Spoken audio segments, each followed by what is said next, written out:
I had a revelation one time. I was reading whenever we go into foreign countries, we encounter lots of different denominations, lots of different kinds of people. And the distinctions of what denomination are you from or who's your teacher or whatever, those kind of fall down in those areas. It's more like you're a Christian, I'm a Christian, we need to put ourselves together and learn of one another. And it really, the denomination, the dividing things are less effective there. And if you read your Bible, well, you will notice that in the early church, it talks about the church at Corinth, or the church at Thessalonica, or the church at Rome, or it was the church is the body of believers. We're the church. The physical brick and mortar things, and with the denominational tags over the top, that's not the church. That's an organization, but it's not the church.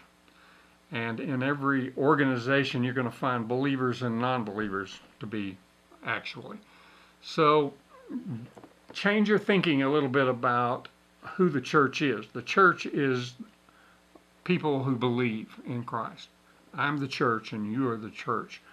And so the church that meets in a geographical location, the church of Corinth or the church of Dumas, Texas, where I live, or the church of whatever your city's name is, that church that meets the believers that meet within that geographical location called a city, that's the church, okay? So I should be able to, if I'm mature in the Word, I actually should be able to go over and worship with the Baptist one day and the Methodist another day and with the Church of Christ yet another day and the Pentecostals again, because we're all brothers and sisters in the Lord. Now, yeah, we have a few differences, but they're, I'm telling you, nominal, very nominal. Because we all love Jesus, we're all born again, we're born of the Spirit, and that is the most important thing. You'll find that those things, like I said, falls down. Jesus didn't create the church of denominations. He created his church, and we're all going to be under his leadership and his fellowship. And so that's we need to change our thinking. You know, the word repent actually means to change your thinking, to turn about your thinking. And so let's think a little differently concerning who the church is. The church is you and me. And so when we come together, we should be able to open the Bible and study together and glean from it the basic truths that can build us in our spirit, to make us stronger, build our faith up. Faith comes by hearing, and hearing by the Word of God. So as we study the Word, our faith will arise and become stronger. Our belief system will be more founded on Christ and Christ alone, because, you see, He is the way. He is the only way. No other way is provided for men to obtain salvation except through Jesus Christ. He alone. He's the only one. And so as we think about who we are in Christ Jesus, we are believers in Him. We are the bride of Christ in Him. We are His children, the Father's children. We're joint heirs with Jesus Christ of the inheritance of the believing, of the believers. So we have much, much, much, much, much more in common than we have in division. Okay? Does that sound right to you? I think so. And so for me, I would say that every church building and every denomination should at some point be able to stand up, the whole church of that city should be able to stand up together and say to the unbelievers, we represent the kingdom of God. We collectively are brothers and sisters in Christ Jesus, and we invite you to come and meet our Savior, Jesus Christ. Is that too difficult? Well, you see, there's a scripture that talks about that.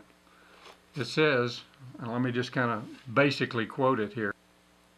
It simply says, they, meaning the people that are lost in the city, will know us, the believers, by our love one for another. Wow, that's powerful. They will know us by our love one for another. Now, I think the church kind of has a little ways to go in growing up into that